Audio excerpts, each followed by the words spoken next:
Hello everyone. आज की इस वीडियो सीरीज में हम लोग पढ़ने जा रहे हैं कि मानव नेत्र का सचित्र वर्णन किस प्रकार से किया जाता है।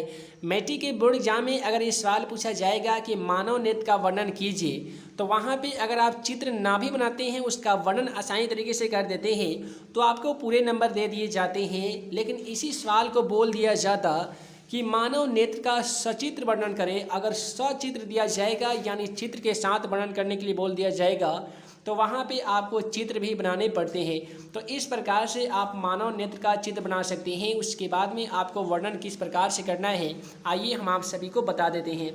सबसे पहले आपको इस प्रकार से लिखना होगा कि मानव नेत्र लगभग गोलाकार होता है, यानी मनुष्य का जो आँख होता है वो लगभग गोल के आकार के होता है, अर्थात गोलाकार होता है।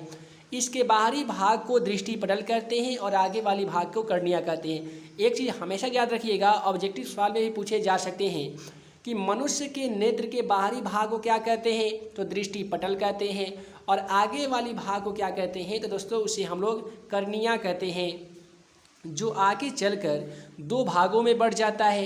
यानी मनुष्य की आँख के आगे वाली जो भाग होता है जिसे हम लोग कर्निया कहते हैं, ये आगे चलकर दो भागों में बढ़ जाता है।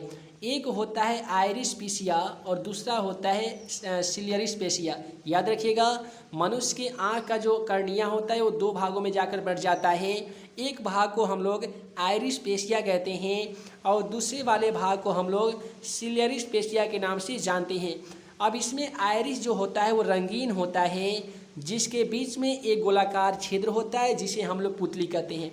अब जब आँख में देखिएगा ना, यहाँ पे जो जैसे यहाँ पे पुतली दिखाई दे रहा होगा, तो ये गोलाकार होता है, इसीलिए इसी को हम लोग क्या कहते हैं, तो पुतली कहते हैं। अब यहाँ पे एक चीज़ और लिखिएगा कि पुतली के नीचे मुलायम एवं पारदर्शी पदार्थ का एक उत्तल लेंस होता है। यहीं पे पुतली के जस्ट नीचे एक मुलायम तथा पारदर्शी पदार्थ का एक जो होता है वो उत्तल लेंस होता है। यही कारण है कि सवाल इस प्रकार से आपके बोर्ड एग्जाम में पूछे जाते हैं कि मनुष्य के आँख में कौन सा लेंस पाया जाता है। तो वैसे स्थिति में आप सभी को बताना होगा कि मनुष्य के आँख में एक कौन सा लेंस पाया जाता है, तो उत्तल लेंस पाया जाता है। अब क्या होता है कि लेंस की सबसे भीतरी भाग वाले लेंस के अंदर के जो भाग होता है उसे ही हम लोग रेटिना कहते हैं, जो दो प्रकार के तंत्रिका तंत्र से जुड़े होते हैं।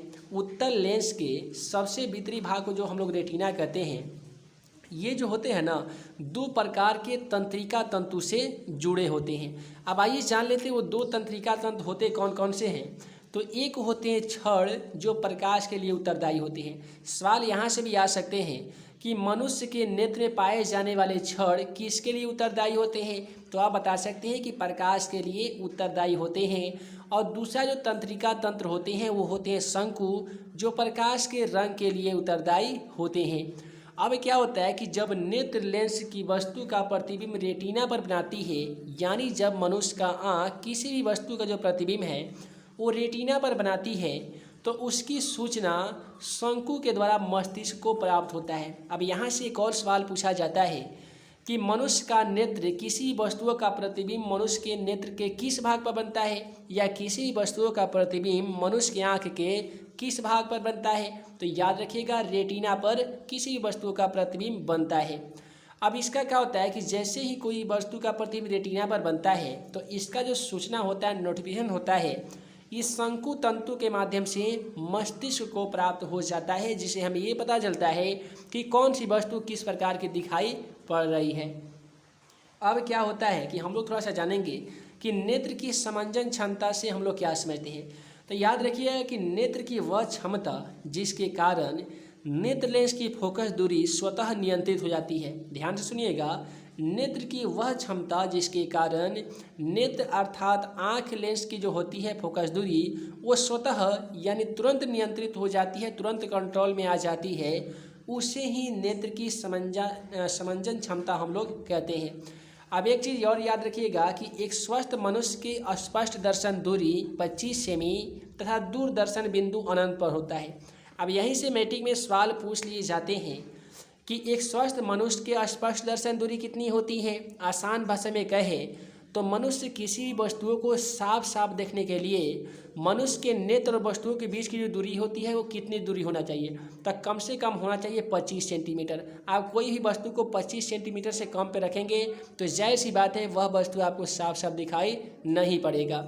और फिर यहाँ पे सवाल पूछा जाता है कि एक स्वस्थ मनुष्य के दूर बिंदु कितना होता है, यानी मनुष्य का जो नेत्र अर्थात आँख है वो दूर से यानी ज़्यादा से ज़्यादा कितनी दूरी तक वस्तुओं को साफ देख सकता है।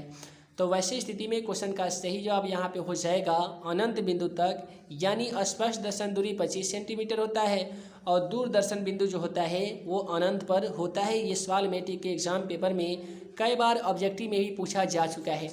अब मानव नेत्र का सचित्र वर्णन करने के लिए इस प्रकार से आपको फिगर बना लेना होगा। यहाँ पे एक लिख लीजिएगा, पक्षमाभी मांसपेशियाँ होता है, इसे हम लोग दृष्टिपटल कहते हैं। यहाँ पे दृक तंत्रिकाएँ भी होते हैं, ये होते हैं क्रिस्टलीय लेंस जिसे हम लोग उत्तल लेंस भी कहते हैं। उसके बाद में यहाँ पे जल द्रव होते हैं, यहाँ पे पुतली होता है, यहाँ पे परितारिका होता है और ये होता है स्वच्छ मंडल यानी साफ मंडल होता है। तो इस प्रकार से मनुष्य के नेत्र का वर्णन किया जाता है। उम्मीद है आज का यह वीडियो सीरीज में आप सभी जान चुके होंगे कि मानव नेत्र का वर्णन आसानी तरीके से कैसे किया जाता है।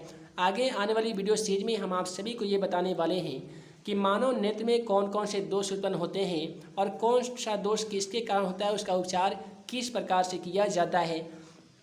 तो आगे आने वाली प्रत्येक वीडियो को देखने के लिए चैनल पे नए होंगे तो चैनल को सब्सक्राइब करने के साथ बेल आइकन को दबा दीजिए ताकि आगे आने वाली हर वीडियो का नोटिफिकेशन आप सभी को समय समय से मिल सके। तो है दोस्तों, मैं मुकीम अंसारी जल्द मिलूंगा अगले वीडियो में नए भी क्वेश्चन के साथ। तब तक के लिए वीडियो देखने के लिए बहुत बहुत धन्यवाद।